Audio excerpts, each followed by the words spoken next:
gaman að sjá þig. Sömuleiðis, gaman að vera komin hingað til nýja þátti. Það er svolítið síðan ég hitti þig, það er alltaf að sjá þig, þú ert búin að léttast. Já, ég var orðin bara komin, var bara orðin bara feitur. Og ég byrjaði hjá engaþjálfara sem að hjálpaði mér. Ég var bara hjá honum í 1,5 mánuð, af því að svo fór hann í sumarfrí og svo datt það bara upp fyrir. En hann svona tók mig í gegn hvað var það mataræði og bara hreyfingu, og eftir ég hætti hjá honum að þá hendi ég til dæmis samlokugrillinu mínu sem ég notaði mjög mikið heima. Okay. Og fór að ganga meira og borða minna. Og minna samlokum? Og minna af samlokum sem voru vel smurðar með tvöföldum, eða 2 skinkusneiðar og 2 ostneiðar og krydd og svo hambúrgarasósu oná, og ég tók stundum 2 svoleiðis bara. Já. Þannig að ég minnkaði það, og þetta þurfti þessi engaþjálfari, hann erlendur, hann bara hjálpaði mér að stað. Og ég er búin að losna núna við 20 kíló síðan í maí fyrra, bara með því að borða minna og ganga aðeins meira. Þú þetta er ekkert flókin jafna? Nei, alls ekki. Bara minna á diskinn og aðeins meira reyfa sig. Og kemur mér óvart, vegna þess að ég var búin að mikla þetta svo mikið fyrir mér að þetta væri mjög erfitt, og mér fór að líða mjög illa og erfitt að hreyfa sig. Þú varst stundum að hringja í mig. Já. Og spyrja einhver svona heilsu ráð og... Já, svo var maður að lesa sér til þetta og meðal hans las ég bókina þína. Já. Og ég var svona, og maður var að mikla þetta fyrir sér og las sér til helling, en einhvern veginn kom sér aldrei af stað, ekki fyrir en að ég hitti eina þjálfara, og bara þegar maður heyrir þetta svona, bara fær leiðsögnina þetta, þá einhvern veginn fyrir þetta að ganga. Og það gerist hjá mér, og bara með hverju kílónu sem fór, og þetta gerist bara dálítið hratt, að þá líður manni miklu betur, bæði eiginlega fyrst og fremst andlega. Við þekkjum það báðið þegar maður í þessu starfi, að maður svona streytan fer stundum upp og þá einmitt dettur skipulagið út, og svo er þetta bara búin að vera vinna, svo allt í einu verið fangur og þá er ekkert nálægt og þá er bara gripið í eitthvað. Já. Þetta getur orðið, sérstaklega því ég þekki þig, ég veit að þú, þegar þú ert að vinna við eitthvað, þá ert að vinna við eitthvað. Jú. Og þá kannski svona skipulagið sem maður þarf að hafa til að vera með heilsuna upp, og það bara hefur að stundum horfað út gluggann bara. Já, það gerir það, og ég hef fundið fyrir því núna í þessu verkefni sem ég er núna, að þá ég kannski gleymi því að ég fæ með morgumat, svo gleymi ég því að svo borða ég bara ekkert allan daginn. Og það er náttúrulega ekki hollt, en ég veit alveg, og svo er maður búin að vera mikið á ferðina, hlaupandi hingað og þangað með kameru og þetta bara, og svo það hefur runnið að mér líka bara núna, ég hef ekki vigtað mér neitt nýlega, en síðast ég gerði, það voru tæp 20 kíló farin. Það er vel gert. Já, þannig ég er mjög ánægður með ný skyrta. Já, ég þurfti að fara að fá mér aðeins minni skyrtur og svona. Þannig að Og hvað, þú ert í COVID, því það er svolítið svona, eitt sem ég langaði þess að tala um við, að þú svona, eftir þú hættir í þessum hefðbundnu fréttavöktum og þessu, þá er oft svona, það heyrist ekkert mikið frá þér í dálítinn tíma, svo allt í einu kemur eitthvað sem allir taka eftir. Þetta er búið að gerast núna í nokkur skipti. Já, þó ég hafi alveg verið, af því að ég, bara svo ég fæ mjög mikið ábendingum ennþá. Og ég er ofta að hjálpa fólki sem er að koma með ábendingar eða sterkar sögur sem eru svona, það sem að þarf eiga erindi við almenning, að þá kem ég þeim í þessu fólki sem að leita til mér, þá kem ég þeim í samband við bara góða fréttamenn eða blaðamenn. Og ég hef alveg komið stórum málum inn á aðra miðla síðustu 4 ár með mjög reglulegu millibili, og án þess að ég segja hvað fréttir það er, en sumar mjög stórar.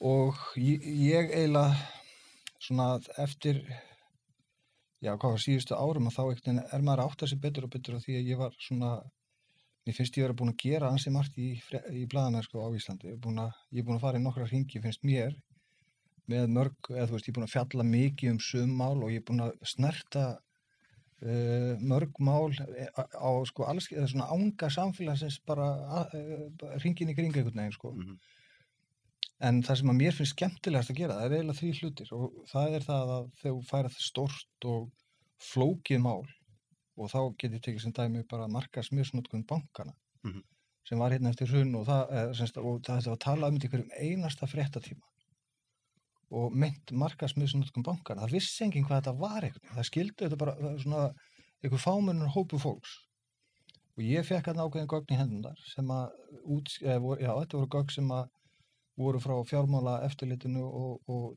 hérna fóru til héraðssaksóknara.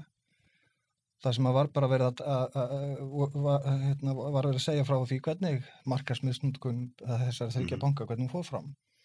Og ég man eftir því að þetta var talið það stórt mál í Kastljósinu að ég fekk skrifstofunars Jónasar Jónassonar heitins. Og þar fekk ég tækifæri til að setja og reyna að átta mig á því hvernig á ég að koma þessu máli út svo að fólk skilji það. Og þetta var mikill hausverk vegna þess að það er erfitt að útskýra þetta. En þá var ég og grafíker sem var að vinna RÚV að við ákváðum það að búa til svona vél sem að var eiginlega vélin, hún náði að útskýra þetta fyrirbæri markaðsmisnotkun. Mér finnst gaman að gera svona, taka stór mál. En þetta ekki, einmitt, svolítið hlutverk fjölmiðlamanna og ekki síst núna vegna þess að athyglisspannið alltaf að vera styttra, fyrirsagnirnar meiri og það er mjög auðvelt fyrir ákveðin öfl ef þú vilt villum fyrir fólki. Það hefur aldrei verið auðveldara heldur en núna og ég hef alltaf séð að ég tek það alltaf sem mesta rósi til mín þegar mér er sagt að ég sé að skrifa bók og 12 ára barn skilja hana eða ég gerir frétt og hún er eiginlega bara skiljanlega fyrir alla. Því það er oft einhvern veginn svona ég veit ekki hvernig ég orði þetta, svona að maður getur verið voða hástemdur og notað einhver flott orð, en síðan skilur maður vel ekki orðin sjálfur þó maður sé fréttamaður, skilur. Ég bara fer eftir mjög einfaldri reglu sem Þór Jónsson, sem var varafréttarstjóri á Stöð 2 þegar ég byrjaði þar, og einn af mínum mentorum, frábær fréttamaður, svona visuált mjög góður sjónvarpsfréttamaður, kunni að láta myndefni tala í fréttinni og það var mjög mikilvæg lærdómur sem að fóru gegnum með hann þar. Hann kom einhvern mann til mín á borðið og frétta borðið upp á Stöð 2 og skrifaði eitt orð á blaðið, KISS, keep it simple, stupid. Og það, ég hef bara alltaf farið eftir því. Reynt að gera fréttamina þannig að umfjöllunina að bara fólk skilji. Og þannig var það með þessa, að því ég tek þetta sem dæmi vegna þess að þetta var bara flóki fyrir mig að finna leiðin til þess að útskýra þetta á þann hátt að fólk skilji. Þetta eru þessi stóru flóknumál sem ég finnst mjög gaman að taka og gera. Svo finnst mér gaman að afhjúpa og ég þarf ekki að útskýra það frekar. Mér finnst það mjög gaman. En svo finnst mér eiginlega, það sem mér finnst líka mjög gaman er að taka sterkar sögur. Bara það getur verið einstaklingur eða saga við einhverjum atburði eða hvað það er og koma þeim þannig og gera það mjög vel góð skil. Og mér finnst ég í þessu verkefni sem ég núna, að nú er ég að fjalla að ég er að ná utanum aðgerðir Íslendinga í COVID-málum og er búin að vera í þessu frá því miðjan mars og ég og Sævar Guðmundsson, sem þú þekkir. Heldur betur. Já, við erum að vinna þetta saman. Ég var svo gladur að því að hann gerði bíómyndina með mér fótboltanum. Ég var svo gladur þegar ég heyrði að þið verða að fara að vinna saman. Því þið eruð eiginlega af öllu fólki sem ég unni með í fjölmiðlunum þá eru þið tvær uppáhaldsmanneskjurnar mínar. Sko. Já, takk fyrir það. Sömuleiðis. Við hugsum þannig að þú veist náttúrulega hvernig Sævar hugsaði og við höfum unnið helling saman. Ég var einmitt að rifja upp hérna með Sævar því ég og Sævar vorum að tala um það að ég var að koma hingað til þín og ég sagði honum að þú gerðir að minnsta kosti 1 innslag í Kompás offit og ég held að það hafi verið síðasti þátturinn, var það ekki? Var það ekki síðasta þátturinn? Það getur passað, sko. Og ég gerði síðustu fréttinu minna í Kastljósinu þegar ég tók viðtal við þig og pappa þinn japanska bogfinn. Alveg rétt, ég var búin að gleyma því. Já, þetta var þannig. Það var síðasta frétti mín fyrir Kastljósið sem launamaður þar, sko. En hvað eru þið Sævar að gera? Þeir eru að ná utanum COVID faraldurinn á Íslandi á miklu heildstæðari hátt heldur en svona í þessum fréttum frá degi dags. Við erum við leitum til þríkjörsins og við bárum þessa hugmyndu, við viljum fá að fylgja ykkur eftir, við viljum fá að vera svona fluga á vegg hjá ykkur, mynda fundi, samtöl, símtöl og bara hvernig þau að vinna þetta þríkji og þau bara samþýttu það. Við náttúrulega þekkir Sævar úr ykkar mynd mjög vel og veit hvernig Sævar vinnur og þau einmitt sögðust þekkja til mín og hafa fylgst með mér og þau bara treystu okkur til að gera þetta og þeim fannst líka mikilvægt að þetta eru mjög mikilvægar heimildir, sögulegar heimildir þar sem við erum að ná þarna. Algjörlega.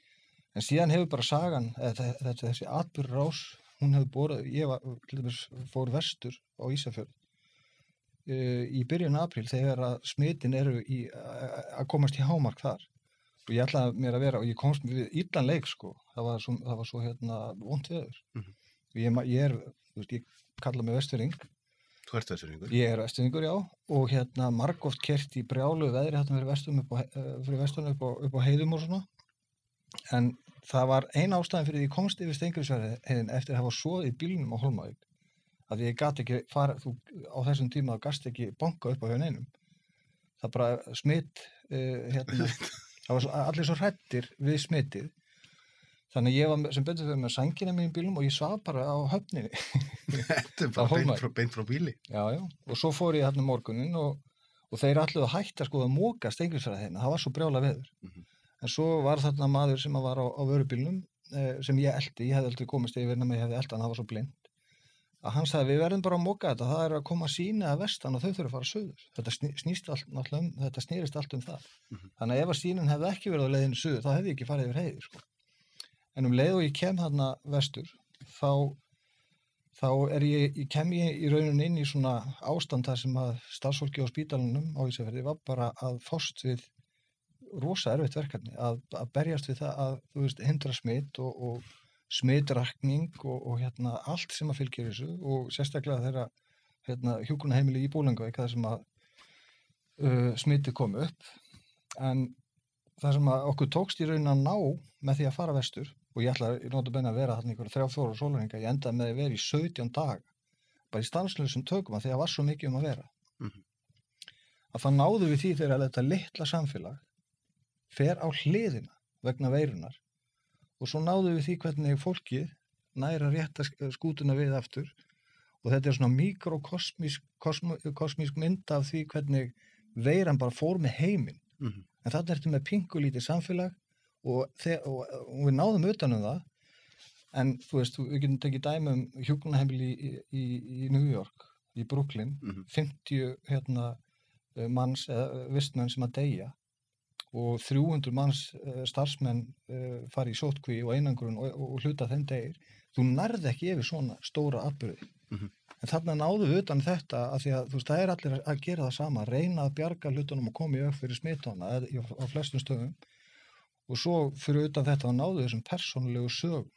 Hvernig sko að því að núna upplifum maður svolítið að því að COVID fór svona vissuleiti mildum höndum Ísland. Já. Það voru fádauðsföll og svona takmarkanirnar mun minn en til dæmis eins og systemi býr í París og það var öllu lokað og fólk mátti ekki fara meir en kílómetra frá húsinu svona. Mér líður svolítið eins og við séum kannski með manneski eins og ég sem bara í Reykjavík og ég hef ekki verið að vinna neitt nálægt þessu. Ég upplifði þetta örugglega á annan hátt heldur en maður eins og þú sem búin að vera nálægt fólki sem jafnvel á sárt að binda og allt þetta. Já. Ekki dálítið erfitt einhvern veginn að láta fólk skilja alvarleikan ef það hefur ekki verið nálægt þessu? Jú, það nefnilega mjög erfitt og það alveg rétt. Ég fékk þetta að því að ég var að mynda með stjórnendum spítalans mjög mikið og ég var líka að mynda fyrir utan hjúkrunarheimilið og þá var ég aðalega að mynda ástvinni fyrir utan gluggan að tala við fólki sem var veikt þarna inni og ástvinni fólk sem var dóðana, ég talaði við það og þetta svo miklu og ég sá líkborið út af hjúkrunarheimilinu og þannig að þú ert komin alveg að kjarnanum þarna og sko hræðslan fyrir vestan var miklu áþreifanlegri þegar ég kem þangað heldur en hún var hérna í bænum. Það voru bara tómar, það voru algjörlega auðar göturnar á Ísafirði og Búlangavík á þessum tíma. Það bara þú sást ekki saman hvort það var gott eða ekki og það tók dálítinn tíma fyrir samfélagið aftur að svona enduræsa sig eftir þetta og þegar þú ert búin að vera svona og ég náttúrulega, þú veist alveg hvernig ég bara fer all inn í það sem ég að gera einhvern veginn og ég gerði það þarna og fyrir vikið náði ég mjög góðu og sterkum sögum svona raunverulegum sögum bara af fólki sem að berjast við þetta upp á líf og dauða. Þú sagði mér frá konu sem að fekk spænsku veikin á sínu tíma. Já, hún Helga sem núna nýorðin 130 ára og hennar saga alveg mögnuð. Þetta er svo magnaður karakter þessi kona og þú veist, ég veit ekki hvað ég get sagt en allavega það sem svo fallegt við þessa sögu líka það Agnes, barnabarnið hennar sem sjúkraliði, hún kemur vestur með bakvarðarsveitin og fyrsta viðtalið sem ég tók við Agnesi var daginn áður en hún kom vestur, þannig að við eigum alla þá sögu að því að ammuna greinist sama dag og hún kemur. Og þó að það hafi birst eitthvað stutt frétt á RÚV og í öðrum miðlum ammælistaginn, en þá er við með alla söguna. Og fallegt þetta samband þeirra á milli og en ég geti sagt það því að ég fæ nú yfirleitt þau viðtöl sem ég óska eftir. En Helga, þessi 102 ára gömul kona, 103 ára, hún er bara einn erfiðasti viðmælandi síðan og þetta var svo krefjandi verkefni. Af hverju? Vegna svo, í fyrsta lagi, hún er alveg fræglár, þessi kona. Okay. Og hún spilaði með mig, hún þóttist ekki skilja og svona, en já, þannig að það bara, þetta tók alveg verulega á að nálgast hana og fá hana til þess að tala við mig og svara spurningunum mínum og svona, og en þú veist, það tókst vegna þess að á endanum það bauðum mér í afmælið sitt, sko, þannig að en já, þetta var... En hvar stendur þú, sko, að því nú erum við erum að taka þetta viðtal núna þar sem bara landamæri Íslands er að fara að opna morgun með þessum takmörkunum að skima. Ég er búin að spyrja bæði Kára Stefánsson og Katrínu, í grunninn er þetta þessi stóra siðferðilega spurning, hvað á og getur ríki gengið langt í að hefta ákveðna hluti til þess að bjarga fólki. Nú ef það kæmi faraldur númer 2, þá held ég að fólk skiptist í svolítið 2 hópa, hvort það sé réttlætanlegt að fara í allar þessar aðgerðir aftur. Sko, fyrir mig að því ég hef hlustað á viðtalið til þess að Kára og þú varst að tala um það og fólk reykir og gerir bíl og allt þetta. Mér finnst þetta ekki snúast um það. Þarna erum við að tala um mjög smitandi sjúkdóm og ef ég er smitaður og er ekki að sinna mínum skildum að vera í sóttkví eða einangrun og ég hitti þig og þú smitast af mér og þú fer svo hittir ömmu þín og afa eða foreldra þína, þau smitast og þau veikjast mjög alvarlega og jafnvel þú. Ég veist að það vera ábyrgðin, sko. Ég á aldrað mömmu og mamma mín fekk berkla á Flateyri þegar hún var 12 ára gömul og var í sóttkví bara eða í einangrun í heilt ár, sko. En þá er ég að meina bara þessi vinkill með að þegar að efnahagsafleiðingarnar eru ákveðið miklar, þá mun það kosta líka heilsuleysi og mannslíf. Og þetta er svolítið erfitt. Já, þetta er alveg, ég er alveg sammála því, þetta er alveg erfið, þetta er bara svona siðferðilegu debat þarna. Rosalega. Já. Og þetta er svolítið kannski... Ég held að við séum ekki einu svona komin þangað þegar við vitum svo lítið þessa veiru. Og ég meina þú veist, ekki það, ég er engin sérfræðingur veiruna en maður hefur bara fylgst með umræðanum.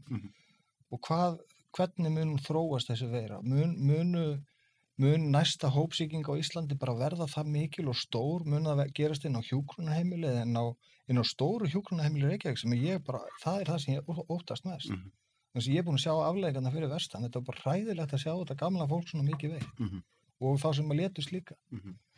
Þannig ég held að við séum og já, ég horfa á þetta þannig að auðvitað það er bara hræðilegt að horfa upp á þessar efnahags afleiðingar þegar það verða að segja fólki. Fyrir mig persónlega og ég er ekki að gera lítið úr því vandamálum fólk sem er að missa vinnuna, alls ekki. Ég hef misst vinnuna og þetta er mjög vond staða að vera í. En fyrir mig þá breytir þetta ósköp litlu vegna þess að ég er búin að vera síðustu ár að þróa mín eigin verkefni sem að fóra á ís núna í COVID-inu. Og þannig að þú veist, það er nú ekki eins og maður hafa haft mikið á milli handana, þetta breytir ósköp litlu fyrir mig, sko. Og vinir mínir voru að hlæja því að núna þegar COVID kemur og öllum er bannað að fara út og þá fer ég að stað. Og mér fannst alltaf fyndið þegar ég maður fór að hugsa út í það eins, sko. Það er svolítið típist fyrir þig? Það er svolítið típist, já. Ég bara líka, ef ég fæ, ég er svona, ég fæ svona, þú veist, þessa rörsýn, svona tunnel vision á verkefni mín.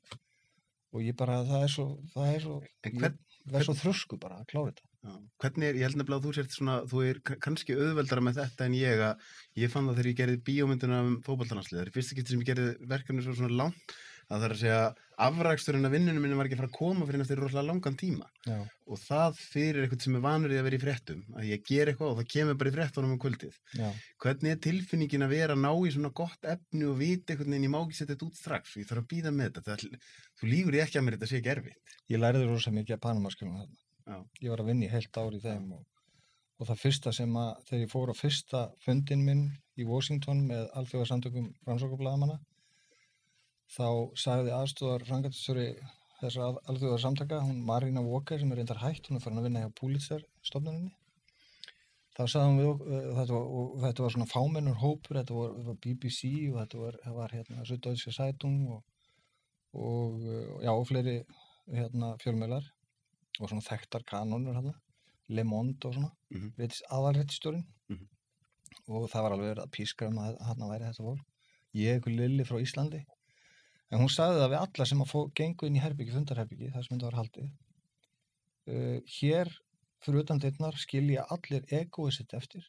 Nú erum við öll að fara að vinna á jafningjagrunni að þessum fréttum. Bara egóið eftir úti. Og svo var það bara þannig, allan tíman. Það voru bara allir að vinna það sama markmið og þetta bara tók láka tíma og ég vissi nákvæmlega hvað þetta er stór frétt leið og ég heyrði hvaða efni væri.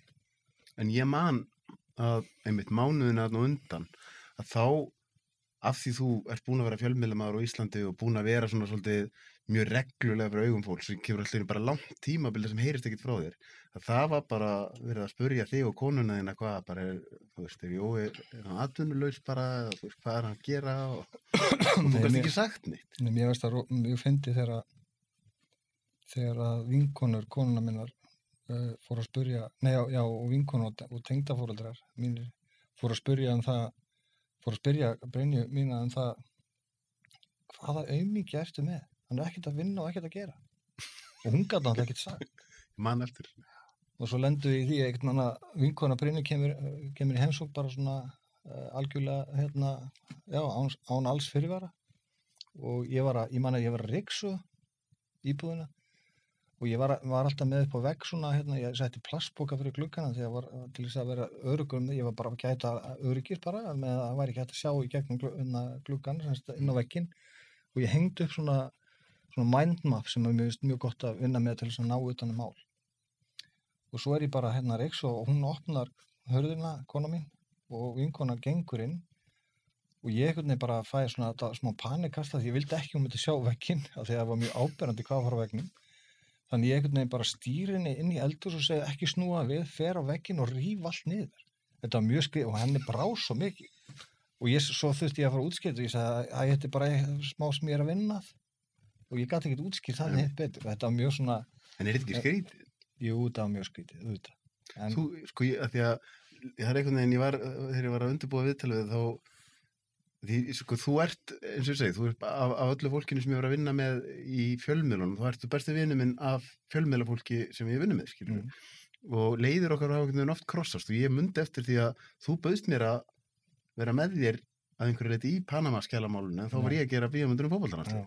Þannig ég var alveg svolítið inni í hvað var í gangi hjá þér á þessum tíma. Þetta var rosalega skrítið að vita að þú verður að vinna þessu en einhvern veginn út á við mátti enginn vita neitt. Nei. Þetta er furðuleg tilfinning. Já, algjörlega. Þetta var það og þetta var mjög erfitt að og að því að þú veist, mátti segja mjög frá, þú veist, ég gat ekki sagt neina frá þessu einhvern veginn og þú ert bara að vinna að þessu og þú gast ekki verið að spurja neitt í kerfinu og mikill hluta minni vinnu líka fór í það að aðstoða aðra blaðamenn erlenda við það að ná utan málin hér og en já, þetta var erfitt en þetta var líka lærdómsríkt og maður komst náttúrulega í kynni þarna við fólk sem út allan heim og maður er í þeirri stöðu í dag, ég er nú meðlimur í þessum samtökum og maður getur ekkert talað það hvað verið að vinna eða hvort maður sé að vinna eða eitthvað en maður er með þessi tengsl og þetta er mjög mikilvægt ef þið vantar upplýsingar bara út í hvaða máli sem þú ert að vinna ef þið vantar upplýsingar eitthvað í ykkur landi eða þá þarf að grafa eftir ykkur þá er svo gott að geta haft fólk þarna sem að getur hjálpa manni og að samanskapi hjálpa ég líka erlendum blaðamannum sem að tengjast þessum samtökum bara eftir bestu getu. Sko nú ætla ég aðeins ef að geti setur hérna á fyrir okkur því ég veit að þú ert svo hóvar sko, þú vilt ekkert, ég ætla aðeins að tala núna bara þetta þegar að þú tekur þetta viðtal við þegar þátturinn fyrir loftið og þú ert að tala við Sigmund Davíð.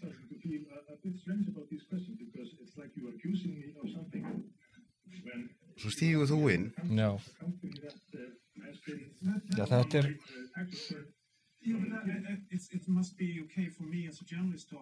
Já, þetta var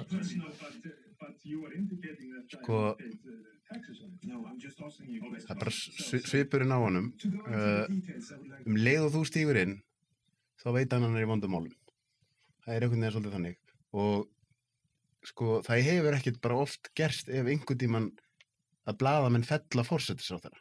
Nei. Þetta er rosalega stórt augnablik og af því að ég vissi hvað þú varst búin að vera að gera þarna á undan, þegar ég sé þetta viðtal, ég var svo rosalega glaður fyrir þína hönd.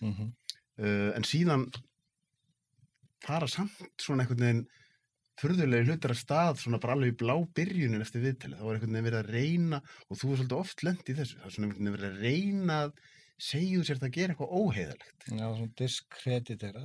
Já, bara eins og gerist í byrgismálinu líka. Já, já. Þú hefur ítrekað lent í því að það, sko, eftir á er alveg augljóst að þú varst að gera eitthvað svakalegt þjóðþrifaverk, en það er svona, jafnvel í nokkra daga eftir, þá er bara svona stutt í að mannorðið þitt sé að fara. Já, já. Skilur. Ég bara fer alltaf eftir þessu sem er alltaf best, sko, hjartanu. Og þú veist, það sem hefur alltaf verið, ég er alltaf bara vill að, sko, almenningur á rétt á sannleikanum. Og ég lít á það sem við gerðum þarna til dæmis. Það er tekið á móti miklu magni af gögnum. Og sem blaðamaður þá er þitt helsta hlutverk að greina upplýsingarna sem þú ert að fá. Og síðan vinnur úr upplýsingunum. Þú kemur þeim á mannamáli til almennings og það þarf að taka þetta viðtal vegna þess að það þarf að fá viðbrögð frá manninu sem tengist þessu hvað sterkast og síðan er þetta bara farið út og síðan er það bara almenningur sem að metur upplýsingarnar og almenningur bregst við og það er nákvæmlega, svona virkar lýðræði. Ég meina, þetta er akkurat það sem að gerist að allur þessi mannfjöldi safnaði saman þetta daginn eftir að þessi þáttu var sýndur. Þetta er bara lýðræði að virka í hnóðskurt. Ég meina, sko ég get bara sagt það hér með að Sigmundi Davíð er bara boðið í hana stól sem þú situr í, en ég ætla samt bara að segja það því þú mátt kannski ekki segja það, að það verið að reyna eitthvað glóri í bakkanum að þetta hafi verið rangt. Það er bara þvæla. Já. Það er bara komið í ljós, þetta er bara þvæla. Og maður man eftir því að það var hann í kosningunum í marga mánuða eftir verið að reyna að þvæla með þetta út og suður að það hefði verið eitthvað rangt við þetta. Þetta er það sem að einhvern veginn mér er farið að finna svo skríti við bara þau svo samherja máli núna þegar gerist eitthvað sem er bara svona heyrðu fyrirgefið, þetta er nú bara frekar augljóst. En samt má einhvern veginn ekki segja það og það er verið að reyna að þvæla með þetta fram og tilbaka og... Ég er alveg sammála, það er ég meina, við tökum samherja frábær blaðamennska hjá Kveik og Helga og Aðalsteinn og honum Stefáni, Stefáni Drengs, algjörlega brilljant, vel sett fram þannig að fólk skildi, fannst mér. Algjör bomba og bara mjög nöðsynlegt, þetta er bara sko þvílíkir almenna hagsmunir þarna að baki og svo er verið að reyna að diskreditera þá sem eru í frontinum á fréttinni og ég, eins og varst að nefna, ég lendi í þessu nokkrum sinnum en þegar þú ert með að vinna bara samkvæmt, þú ert að vinna af heilundum í blaðamennskunni þinni og það sem ég hef alltaf efst í huga er fairness, að vera sanngjarn í því sem þú gerir. Í þessu tilviki, eftir að viðtala við Sigmund Davíð, þetta viðtala, þessi þegar við að vel athuguðu málið, þá ákvaðum við að gera þetta svona vegna þess að þetta er æðsti embættismaður þjóðarinnar, valdamesti maðurinn, hafði aldrei talað um þetta félagvintri sem hann tengdist og með bara aðstæðunum í samfélaginu, þá var þetta leiðin til þess að fá þessar upplýsingar. Nú skal ég segja hvað ég hefði gert ef ég hefði verið Sigmundur Davíð að menna á þegar að þú stígur þarna inn og gerir þetta svona, þá líður langur tími þar til þetta fyrir loftið.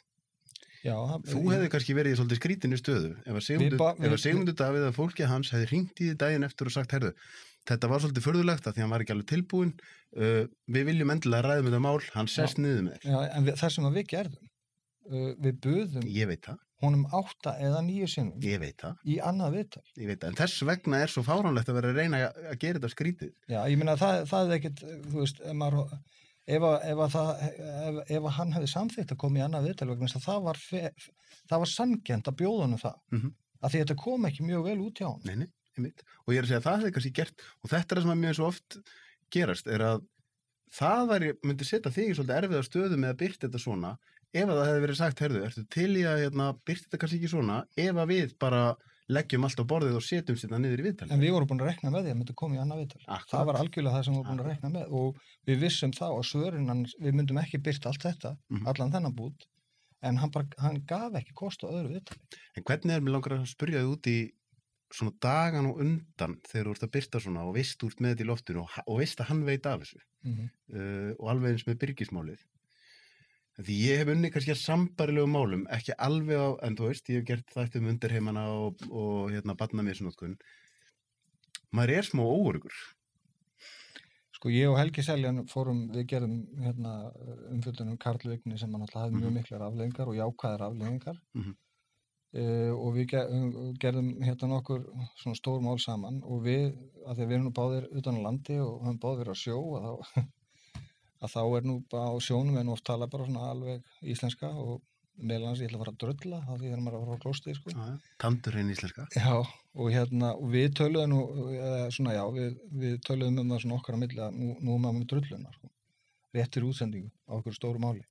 Ekki það að við höldum að það sé eitthvað rangt í fréttinni.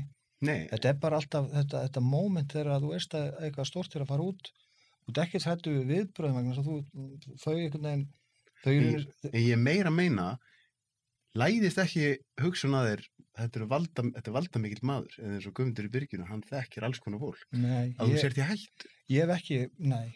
Þetta var nú gaman að við spyrjum þetta vegna þess að fyrir vestan akkurat núna þegar ég var þarna einn með kameru og í svona efnistöku eins og ég kalla það, af því að ég engin tökumaður, Sævar náttúrulega hann leikstjórinn að þessu verkefni og stýrir þráðunum og ég bara í því að gera það sem ég bestur í að gera, það er bara blaðamaður sko. En það var að því að það var fólk stundum að spyrja mig hvað þetta gera fyrir vestan og sátökuvélina og eitthvað svona. Ég er að vinna heimilda þáttaröð COVID og bara, ég er búin að vera mikið á Ísafirði og í Búlungavík. Ertu ekki hræddur? Og þá bara fólk hrættu smit, sko.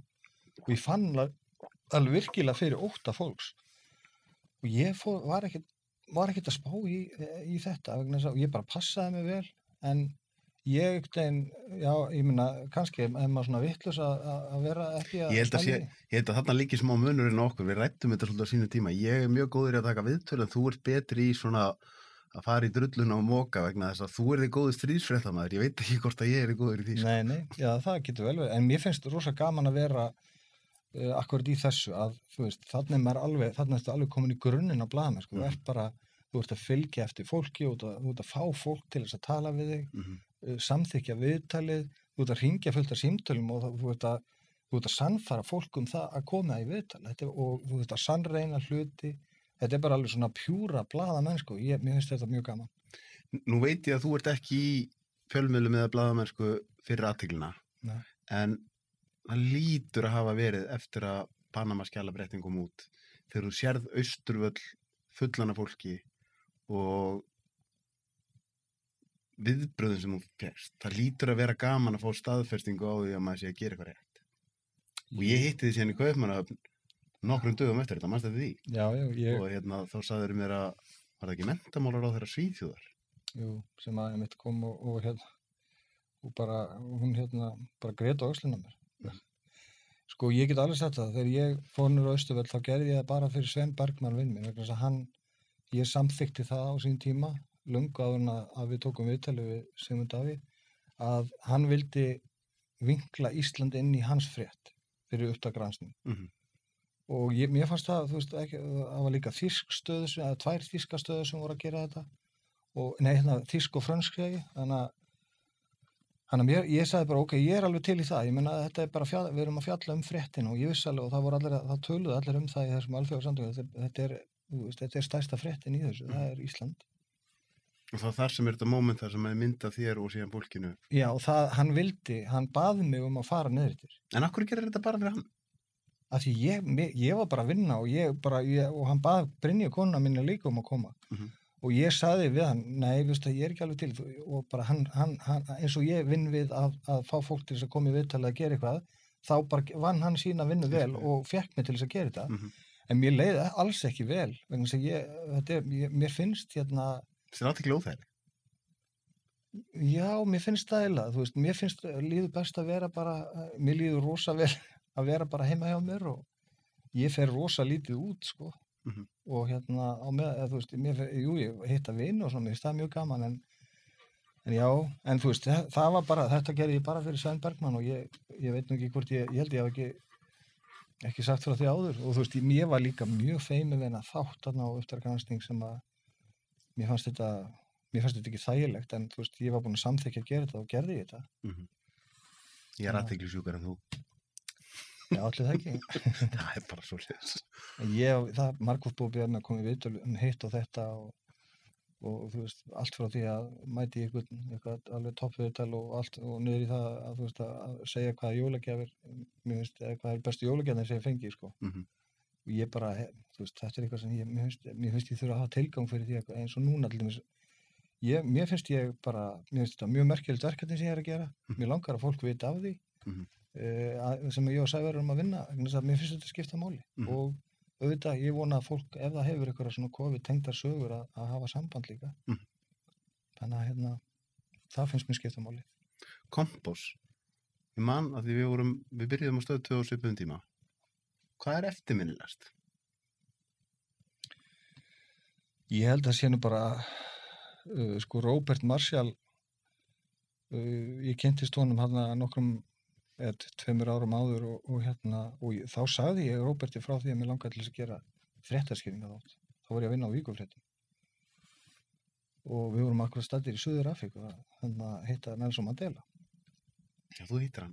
Já, ég hitti hann, já, og Róbert var með mér og Ingi R. Ingarsson. En þá sagði ég við Róbert, bara að því að þá var hann að vinna á stöð 2 og ég sagði, var ekki þetta frábært að gera þetta og kom með eitthvað svona hugmyndir af málum og eitthvað svona og jú, hún fannst þetta fín hugmynd og svo náttúrulega líða þetta nokkur ár og þegar að NFS er stofnað að þá er hann framkvæmdastjóri þarna við fréttastöðina og hann bara fær fullt af fjármagni og tækifæri til að gera fullt af hlutum og meðal annars að búa til þennan fréttaskýringa þátt og hann á hugmyndina þessu nafni sem brilljant hugmynd, sko. Og ég er þá búinn að vera í einhverjum nokkra mánuði sem fréttamaður á stöð 2. En Róbert hafði bara trú á mér og hann réði mig inn í þetta verkefni eftir að Þórhallur hafði farið yfir á RÚV. Hann átti að vera fyrsti ritstjórinn, sko. Þetta er þegar Þórhallur og Logi skipta. Já, þetta er í kringum það tímabil, sko.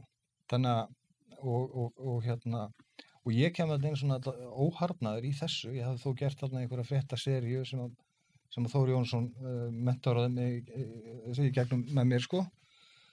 Og ég held að sé bara að þessi tími þegar ég og Marteinn Þórsson vorum að bara búa til fyrstu þættina, hvað maður lærði ótrúlega mikið af því og svo bara, já, allt þetta ferli við gerðum í gegnum þessi, hvað voru þetta, 4 ára, þetta voru 100 þættir allavega.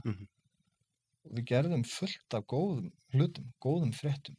Já, voru mjög eftirminnileg þættir þarna, eins og til dæmis bara þættirnir sem gerðum barnamisnotkun og þegar að náttúrulega Birgismálið var kannski stærst af öllu.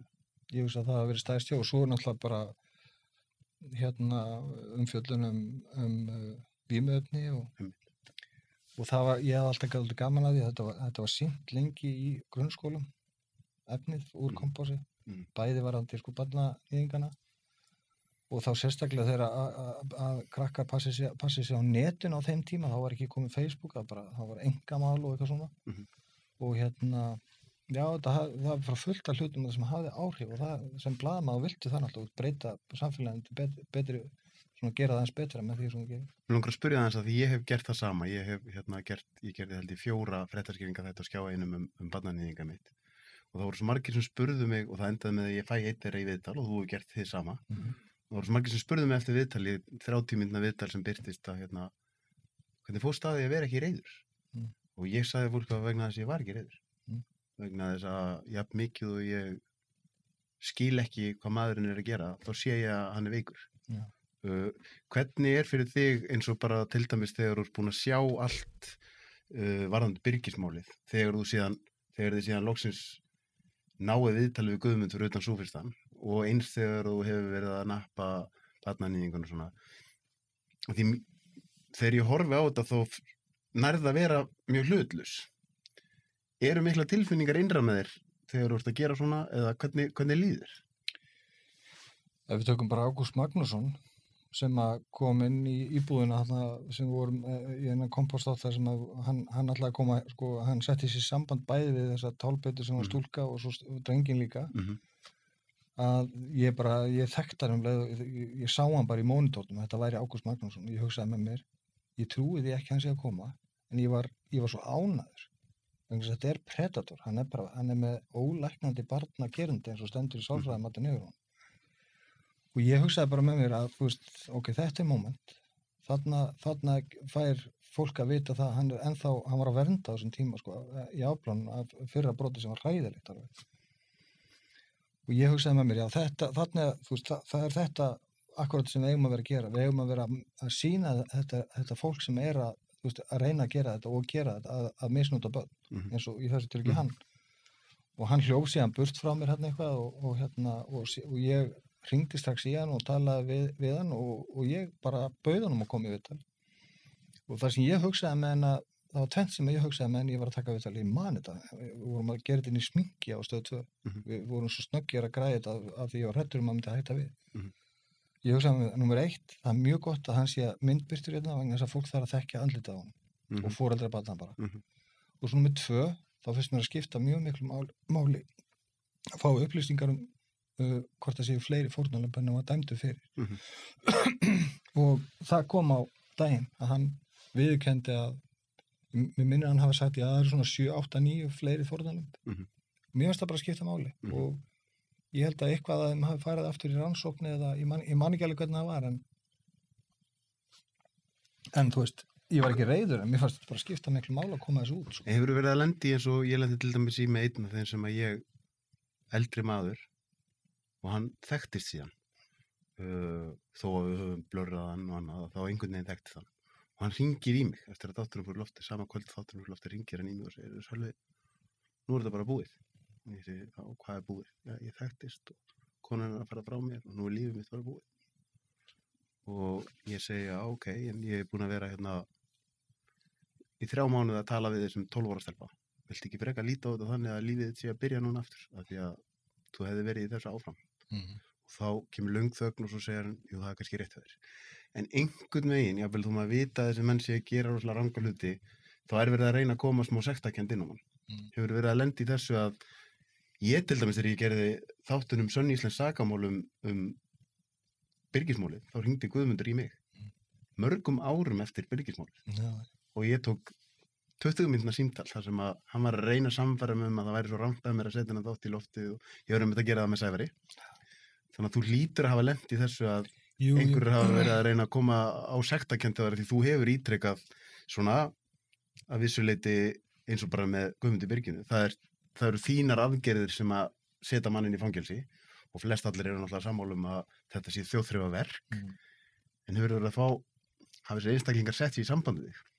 Ekki Guðmundur sko en jú, það hefur alveg gerst og ekki endilega í barnaníðismálum en þannig heldur bara svona fólk sem að því að ég hef hort á, ég hef alveg, þú veist, fyrir utan barnaníðinga og kynferðisbrotamenn og bara ofbeldismenn þá ég hef enga saman með þeim, það er ekki til hjá mér sko, ég er samt með mjög stórt hjarta og tengi mjög vel við flest sem ég geri og svona, já, en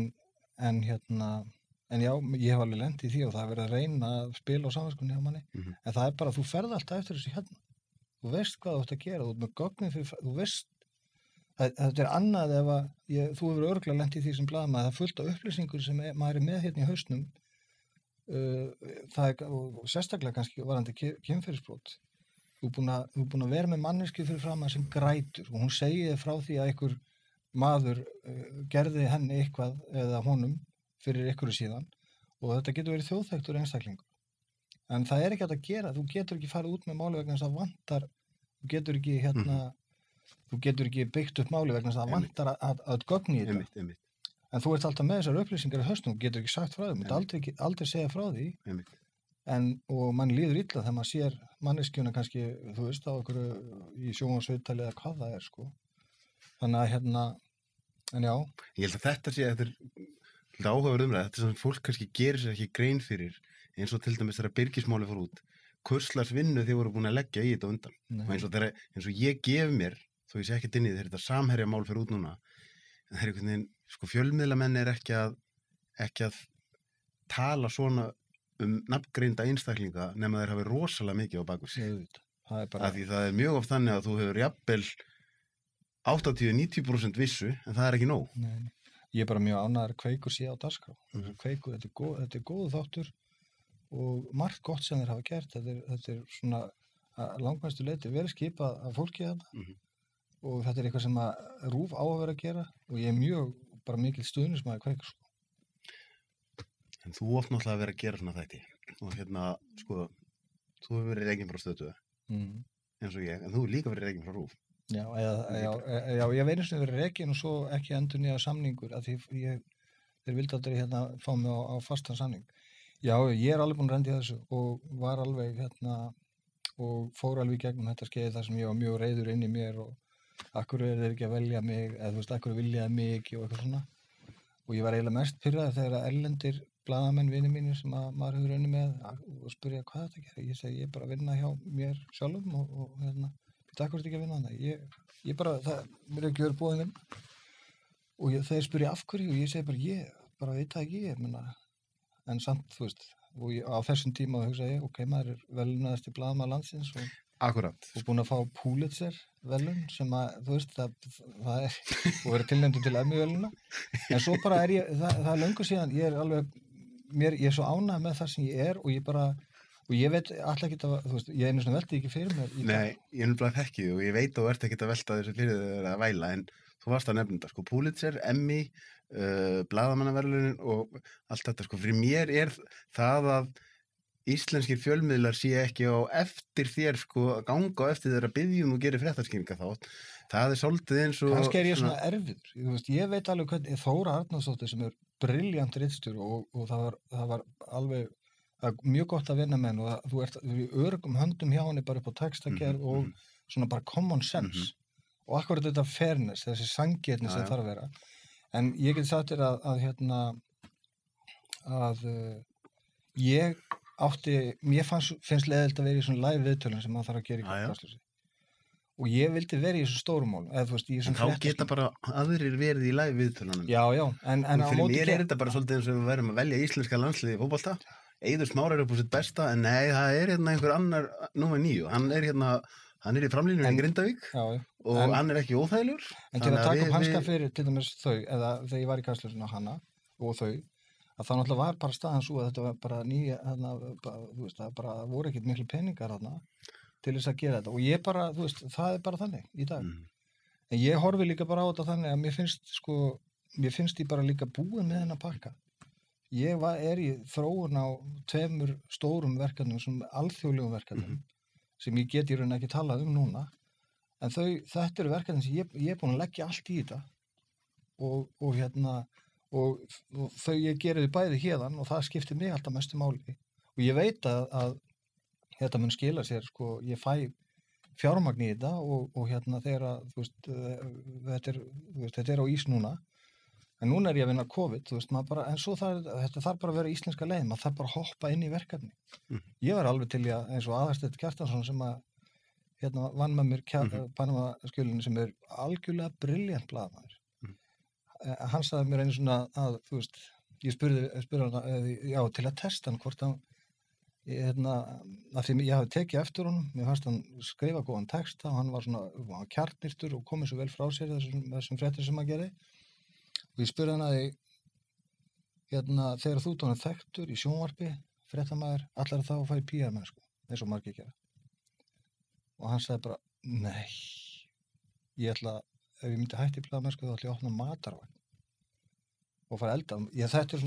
Ég var alveg til í að gera þetta, svona grínlaust. Þá var ég alveg til í að eða fara að eiga litla tvillu eða flytja út á landi eða eitthvað svona. En ég er bara á þeim stað núna, mér finnst svo, ég ræði mér algjörlega sjálfum og ég veit að reynslan mín, bara það að vera með þessa kameru núna og ná utanum efni og ná til fólks og fá það til að tala, þetta er bara það skemmtilegasta sem ég ger og ég er bara, ef maður á að tala, þú veist, íslensku, bara drullu góður í því, sko. Það er svoleiðis. Og þú komst inn á það með kameruna. Já. Og maður sér einmitt að því ég er að tala eins þig og Sævar á þann. Ég man eftir augnabliki þegar ég er að gera bíómyndan fótboltalandsliðið.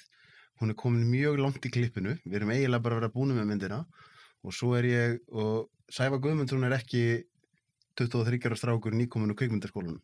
Þetta maður sem á 5 börn og já, bara búinn að gera þannig hluti að hann svona, já, Kann allt. ætti ekki að þurfa að vera í neinum skítverkum, sko.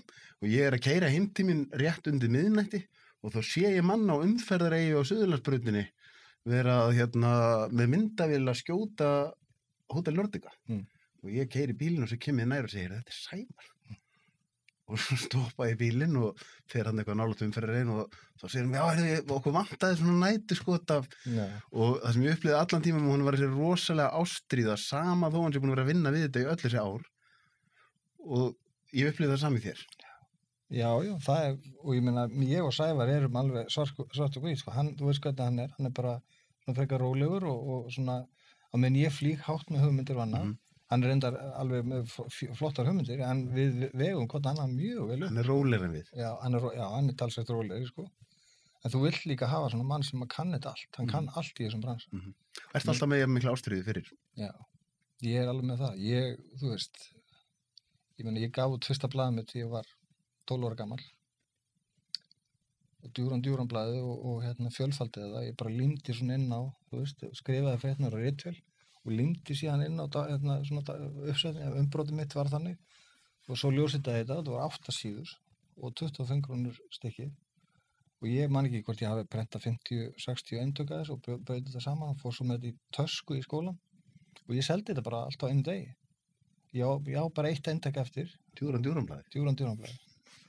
Þetta var árið eftir að pabbi minn dó og ég þurfti að finna að því að ég þurfti að svona finna mér eitthvað að gera og þetta var bara ein leiðin og svo hefur mamma sagt mig eftir þetta, þú veist, ég vissi, ég hef alltaf lesið mjög mikið og pabbi kendi mér stafsetning og málfræði og að lesa, það bara grundvöllurinn að því að geta skrifa.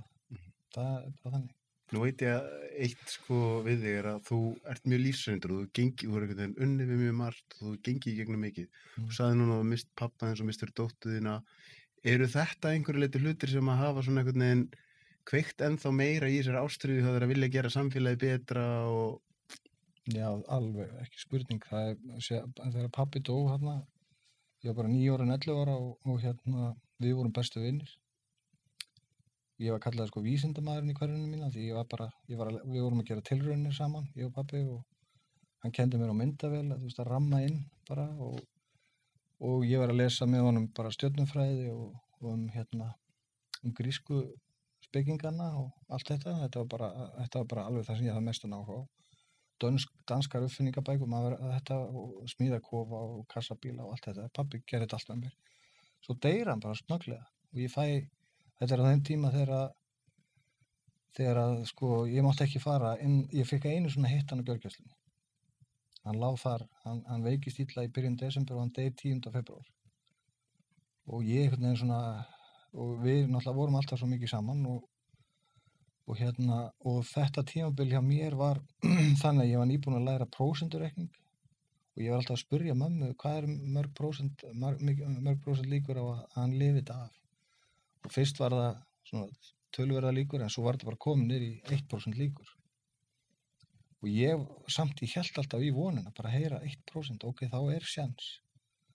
Og svo deyr hann og ég bara nýlega sem ég fann að átta mig á því hvað gerðist í rauninni, sko. Ég svona bara einhvern veginn svona umpólast og ég hef alltaf verið með ofvirkur og með svona athyglisbrest en þarna bara umpólast ég og það ekki bara fyrir nýlega að ég átta mig á því að ég fór í gegnum bara áfallastreitur, sko. Ég man ekkert svona ár það einhvern veginn í móðu og bara eiginlega svart, sko.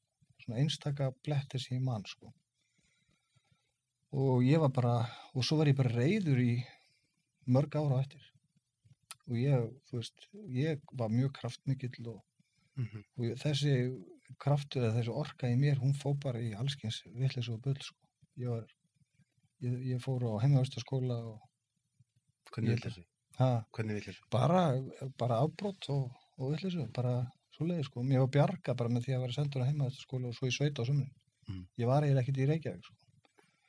en í skólanum, á þessum heimavistarskólum, og þar fór ég strax var í ljósmyndaklúbbnum og ég var í leiklistaklúbbnum og ég með sér leikstýrði og lék og ég var í skólablaðinu og þannig að, þú veist, þarna fekk ég útrásna bara, það var gaman að vera í þessu.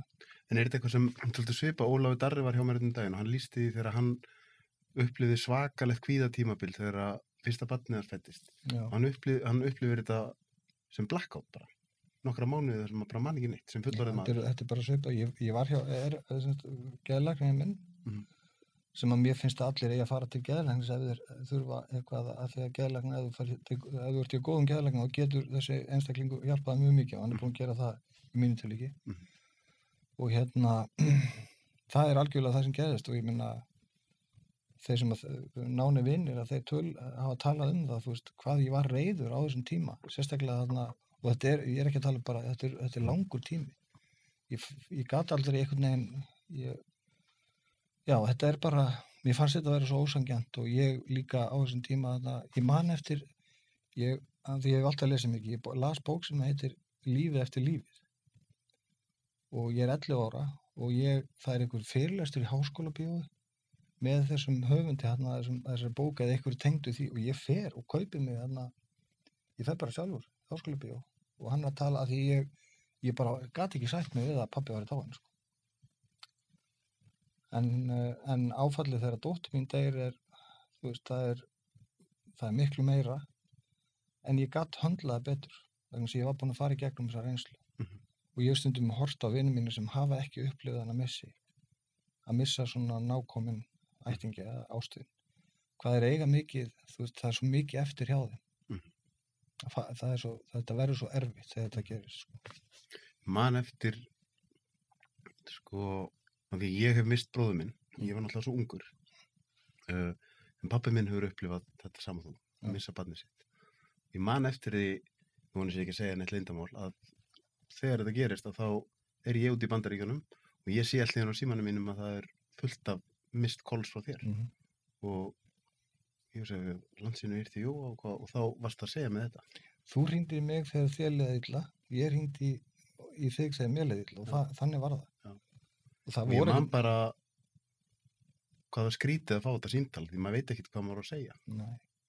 Nei, og svo er það líka alveg rétt sem fólk upplifir sem að missi börnin sín að það er ekki hægt að segja, þú getur ekki lýst þessari tilfinningu og það er ekki hægt að setja sig í sporin nema að finna eða sko upplifa það sjálfur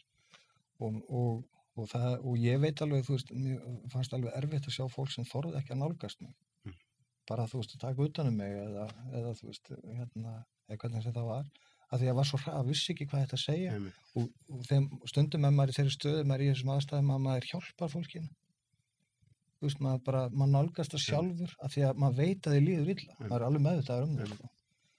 Og en síðan það sem það sem ég ætla að segja bara að því að með, sko, svona eftir á það er nú komin, sko, 3. júní núna voru 10 ár síðan að Svissa mín dó og maður er búinn að vinna í þessu og maður lærir svona, maður er búinn að brosa miklu meira þegar maður hugsar hana og þessu verður ekki breytt en ég veit líka að sagan hann hefur skipt mjög miklu máli.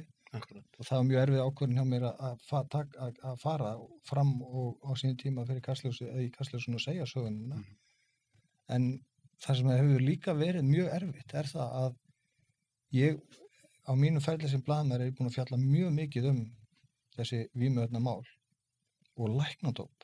Bara held ég fyrst eða annar þátturinn í Kompássi var bara morfín á götum sem þú keyptir á götum, kontalgín.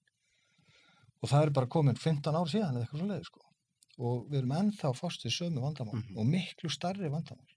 Og ég hélt virkilega að ég væri að eitthvað að gera, þú veist, að þetta myndi nú eitthvað hjálpa til að segja sögunum og fara svo onni innan heim eins og ég gerði bara með kameru og en það er bara ég hef ekki tölun á sko, fjölda símtala og samtala sem ég hef átt við foreldra sem eru í þessari stöðu að barnið er komið alveg á endarstöðu, bara ungt barn. Og fyrstum sinn þá setti ég mig alveg, gaf ég mig allan í þetta, öll þessi mál og fór heim til fólks og hjálpaði, skrifaði bréf til hinn og þessa og hjálpaði fólki að skrifa bréf til einhvers og sé á mig, bara svo að fólk sæi að ég væri líka inn í þessu. En svo bara krassaði ég í þessu. Af því að þetta tekur svo rosalega á. Já. Og þetta er ekki mitt hlutverk að gera þetta, þó ég glaður vildi hjálpa. Einmitt. En í dag, ef að fólk hringir í mig, þá segi ég ekki, þá bara skelli ég ekki á það. En ég reyna að beina þið þá inn á það brautir sem það var að fara. En þetta lítur að vera líka skrítið að því þetta er svo ekki það að þetta er andlát ungra barna alltaf eða unglinga hræðileg en þetta hljóta að vera rosalega margar tilfinningar vegna þess að það kemur þarna reiði líka. Já, jú. Út í að því að þú veist, það er ekkert leyndarmál að maðurinn sem var með henni þegar hún dó er náttúrulega náfrændi minn. Já. Og örlög hans eru jafn mikið og ég skil það að þú hefur óbúslega reyður, örlög hans eru bara, hann er bara fárveikur maður.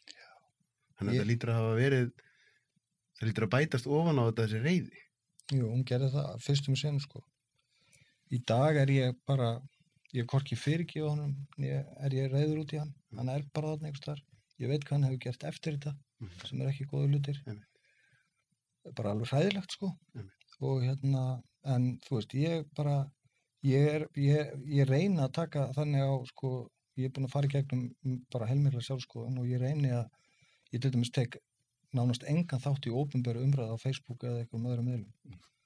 Vegna þess að ég bara hreinlega nenni ekki að standa í því. Af því að mér finnst engin tilgangur í því. Er það ekki tilgangslaust? Ha? Er það ekki tilgangslaust? Veistu að mér finnst það. Ég vil miklu frekar vera að gera það sem ég er ógeðslega góður í. Það sem ég er að gera núna til dæmis. Ég veit hvað efni ég er með í höndunum. Ég veit hvað þetta verður gott. Og ég veit hvað þetta verður sögulega mikilvægt efni sem ég er með. Ef ég og Sævar erum að vinna.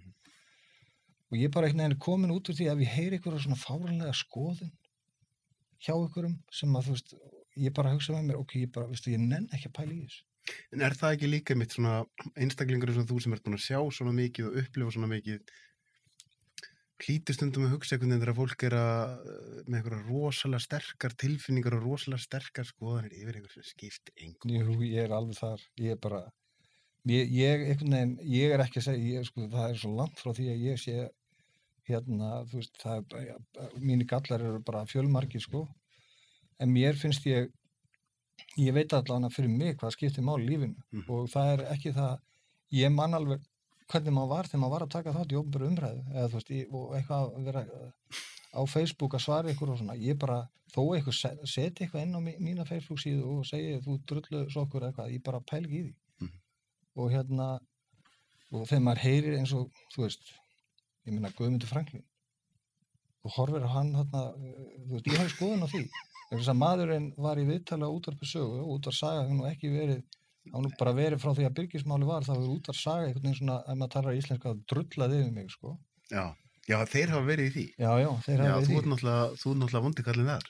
Já, mér finnst þess að finna því að Guðmundur Franklín er ættaður frá Ingjaldssandi og ég er ættaður frá Ingjaldssandi og mjög stoltur af uppruna mínu. Og langafi minn hét Guðmundur Einarsson Refaskytta frá Brekk og Ingjaldssandi. Og Guðmundur Franklín heldur það að það sé eitthvað skammar erði að nota brekkusnýr sem svona, það ég verið skammar erði, hann sagði það í þessu Útvarpssögu viðtali sem ég var bara bent á. Ég var bara sendt þessi bútur og ég á margar svona búta frá Útvarpssögu. Að Jóhannes Brekkusnýr, hann er alltaf bara á launum hjá Soros, George Soros. Það vita þetta allir, það er bara George Soros, hann vildi bara fella forsætisráðherra og svona. Þetta, þú veist, það er þetta sem og þú veist sko, að ég horfði á hana þátt, ég horfði á smá að þessum þætt á Stöð 2 Guðmundur Franklín og Guðni og þau og þetta er það sem að þessir hefðbundnu fjölmiðlar að því ég er hér bara núna með þetta ég ætla bara að fá fólk hérna sem ég nenni að tala við og það er það sem að hefðbundnu fjölmiðlarnir eru stundum við vandræðu með að það eru forsetakosningar og ef það eru 5 frambjóðendur þá verða þeir allir að fá jafnlangan tíma ég horfði á þetta og ég hugsaði bara nú ætla ég bara að tala hreina íslensku. Mér fannst næstu eins og Guðni hefði mátt segja að heyrði, þetta er eiginlega fyrir niður mína virðingu, ég ætla bara að taka af mig mikrofóninn og labba út. Það er bara þvæla. Ég sé engan tilgang í þessu. Þetta er bara þvæla. Já, ég sé engan tilgang í þessu, þú veist, ég var enda að segja, þú veist, ég nefndi ekki að taka þátt í svona, en þú veist, ég sá þetta, horfði á þetta og ég horfði á þennan mann og svo er maður búinn að sjá einhverjar yfirlýsingar frá einhverju stuðningsfólki í Guðmundar, þú veist, og verið að tala niður forsetann okkar, Guðna TH, sem að mínum að þetta hefur staðið sér mjög vel í þessu embætti sem að þú veist, Ég meina, einhvern veginn, En mér- auðvitað líðaði landin og hver sem er má bjóða sér fram sem forseta, en hafðu eitthvað aðeins meira fram að færa heldur en bara að vera að reyna, sko, ég er einhvern nær um það hvað hann vil gera. Þetta snýst allt um einhvern veginn að reyna að gera hlutina verri en þeir eru og reyna að gera guðna einhverjum verri mann en hann er. ég held að hann sé að reyna að nota aðferðafræði Trump. Bara að vekja athygli fyrir niðrandi og þú veist, ummæli og að setja einhvern veginn allt í uppnám í svona þáttum með Já, einhverju svona, en þú veist, það er svo langt frá því að takast frá hann. Já, vegna þess að það er smá, sko, Donald Trump er þó Donald Trump, sko. Guðmundur Franklin er engin Donald Trump. Algjörlega. En ég hef mikið verið að velta þessu fyrir mig með það því að þú veist, þú talaður um Þór Jónsson áðan. Hjá mér er það Gissur Sigurðsson. Blessuð sé minning hans. Já, það féll frá hann daginn. Hann er minn einhvern veginn mentor í fjölmiðlum. Og það er þetta sem að þegar ég var að skrifa fyrstu fréttirnar, þegar ég var á morgunvöktum og ég man eftir 2 skiptum þar sem Gissur kemur að mér og segir, herru Sölvi, hvað er fréttin? Og ég segi, þetta hérna, já, akkur er hún í línu nr. 7? Fréttin á að vera í línu nr. 1. Þetta á að vera mjög skýrt og fólk á að skilja þetta. Mér stundum eins og fjölmiðlar í dag séu komnir svolítið alveg á hina áttina. Það er svona einhvern veginn, ég ætla aðeins að reyna að taka þetta úr samhengi þannig að fyrirsögnin geti hljómað nógu mikið þannig að fólk klikja á hana og fréttin má bara vera eitthvað alveg neðst, sko. Þegar ég byrja á Stöð 2, þá eru þarna þvílíka kanónur að vinna og rosa reyndir fréttamenn. Og meðal hans Þór Jónsson og þarna var Róbert Marshall og þarna voru hérna Sólveig Bergmann og fullt af flottu, Þór Arnórs var þarna líka. Og maður bara fór inn í ákveðin skóla þarna bara. Þú veist, fyrstu vikuna, bara manni, það var bara stanslaus kennsla á hverjum einasta degi. Ég veit ekki alveg hvort þetta sé svona í dag, sko. Erum við komnir í hérna gömlu kallandi sem segja allt var betri í gamla dag? Gæti verið. En ég hef það alltaf sem séð þó ég þekki fréttamenn ekki neitt. En mér finnst eitthvað mjög vel gert í fréttum að þá reyni ég að hafa upp á viðkomandi og senda, þú veist, bara hrós. Af því að ég fekk svona þegar ég var að byrja og mér finnst að skipta mjög miklu máli. En þeim til varnar eru þau að vinna í umhverfi sem er alltaf öðruvísi heldur en þegar við vorum að byrja í fréttum. Miklu hraðara umhverfi. Já, miklu meiri krafa hérna lestur og fyrirsagnir og allt þetta. Þetta var bara öðruvísi. Já. Þetta er allt annað. Við vorum ekki að vinna á vefnum á þessum tíma. Þú varst bara með spólur og fórst til klippara og klippa á hérna betaspólum, sko. Og hlaupa svo með spólinu í útsendingu, sko. Fjölmiðlar í heiminum í dag eru svolítið skrítinni stöðu. Þetta er orðið einhvern veginn hérna, það er orðið aðeins erfiðara finnst manni að átta sig á því hvað er rétt og rangt. Út af þessum hraða og út af því að þú hérna einhvern veginn, eins og bara kannski hvað er að fara í Bandaríkjunum, að þar byrjar þetta svolítið þannig að Fox News, það er svolítið augljós hvar þeir standa og við vitum það all. En síðan hefur þeim með sínu og Trump með sínu tekist að færa CNN til dæmis eiginlega alveg í hina áttina. Þannig að þeir eru að verða jafn fáránlegir bara á hinum pólunum. Sem einu sinni var bara tiltölulega vöndu fréttastöð, sko. Já, ég meina, það er þessi polarisering sem er eiga þessi stað, sko. Já, Trump hefur náttúrulega átt stóran partí af þessu. Hann er búin að, sko, hann á náttúrulega sín 40% af stuðninga þarna af þessu fólki sem er í miðríkjónum ómentað og þekkir ekki, þú veist, það hefur alltaf séð frétta þátt erlendis frá, sko, veit ekkert hvað er að gerast í heiminum, veit bara verksmiðjuna sína sem hefur búin að missa vinnuna og svo segir það Trump tala það að ég ætla að bjarga ykkur öllum og svo, og þess vegna er það að kjósa hann, sko, og líka, en Trump hefur tekist það að hann hefur varpað rýrð á blaðamennsku yfir höfuð í Bandaríkjunum og sérstaklega rannsóknarblaðamennsku. Hann hefur hjólað í einstaka blaðamenn sem hafa staðið sér mjög vel. New York Times að mörgu leyti hefur staðið sér mjög vel. Þeir eru, ég meina, hvað er að gera? Þú veist, þetta er svona, það er margir sem að horfa á New York Times sem, þú veist, er það einhver hérna svona miðill sem að er marktakandi á? Ég segi já. Þeir eru með fleiri, sko, 100 ef ekki eða 1200 blaðamenn. Og þeir eru með sérfræðing á hverju sviði fyrir sig og það er rosalega síurnar þar þegar þú ert að fara út með efni og þetta bara, þú veist, að sannreina heimildir, það snýst allt um það hjá þeim, sko. En Trump hefur bara hjólað í einstaka blaðamenn, bæði á prentmiðlum og í sjónvarpi. Og honum hefur tekist það bara að nánast eyðileggja orðstíð þessar blaðamenn. Þannig að það er bara 40% af þjóðinni bandarískri sem að trúir því öllu sem hann segir. Þannig að hann hefur nú alveg stóran þátt í því, en með CNN, ég meina, Ég horfi nú ekkert mikið á CNN en sumir spjallþáttastjórnendur þar náttúrulega taka mjög, þeir eru bara með heilu pislana hvað Trump sé, þú veist. Það bara, því ég er búin að vera að horfa mikið á umfjöllun erlendis núna og það er bara svolítið þannig að CNN er bara allan daginn að tala hvað Trump er hræðilegur. Ok, við erum búin að ná því.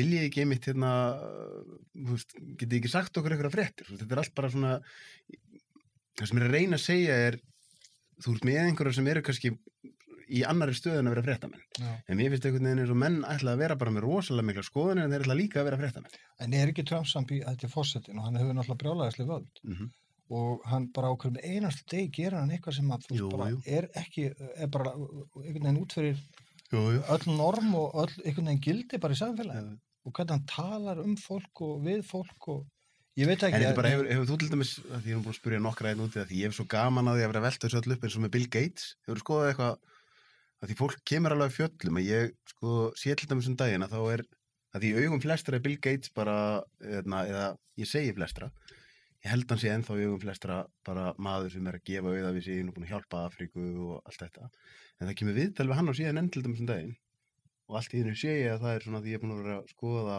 það er 5 sinnum meira áhorf heldur en á venjulegt viðtal á CNN inn á YouTube og ég held að það hafi verið svona 15 sinnum fleiri komment og ég fyrir að skoða þetta og svo byrja að skoða kommentin og þau eru nánast öll neikvæð af því að það er bara svo stór hópur af fólki sem trúir því að nú ætla hann að hagnast á bóluefnum í kringum COVID og það er svolítið þetta sem ég á við að mér finnst þetta svolítið endurspeglast í þessu er hann bara geggjaðslega góðu gæi sem er að reyna að hjálpa eða er hann það ekki og það er smá erfitt að átta sig á því hvort það er af því þú ert að fá bara internetið er búið að gera það verkum að þú ert að fá alls konar upplýsingar á öllum áttum Já, það er ómöld að segja, en ég meina, ég horfði nú á heimildamynd þarna hann. Netflix. Já, Netflix, já. Og þá kemur þeir sem eru hinum einn segja hann fjármagnaði hana. Já. Og þetta er orðið svo erfitt. Já, ég veit það. Þetta er alveg satt. Ég meina, Michael Jordan fjármagnaði sína eigin heimildamynd, sko. Eða þættina. Horfðir á? Nei, ég er búin að horfa á 2 bara einfallega vegna þess að þetta er flott vinsla á þessu þáttum sko. En maður fer alveg að velta fyrir svo, hann fjármagnar þetta, hann hefur puttan í þessu er þetta, en þú veist svo þetta er svona alveg legit spurningar sko. En en ef að leikstjórinn er bara beinu nefina þá segir hann bara við Michael Jordan ok, ég bara lapp út hérna þú ætla að fara að skipta þér eldastökunum sko. En mig grunar það sé ekki svo leið sko. Nei, ég bara veit það ekki sko. Ég hef ekkert vit á körfubolta. Það er búin að horfa á 2 þætti? Ég er búin að horfa á 2 þætti. Sérðu ekki smá svona þetta tunnel vision þitt að nefn maður sem er Jú, heldur. Það vantar ekkert fókusin í hann. Nei, það er akkurat þannig. Það var Nei, þetta er magnaður karakter sko, en ég hlakka til að ég ætla að horfa á þetta því að ég hef svo gaman að sjá góða vinslu á efni. Já, sérstaklega gaman mitt. Ég sendi Sævari strax sko því að við gerðum bíómyndinu fótboltans. Þetta er svo gaman fyrir okkur að við erum búin að vera baktjalda megin innan íþróttalið. Og þá er svo gaman að sjá hvernig þeir eru að gera þetta og svona. Og síðan er þetta líka bara góðið þættir sko.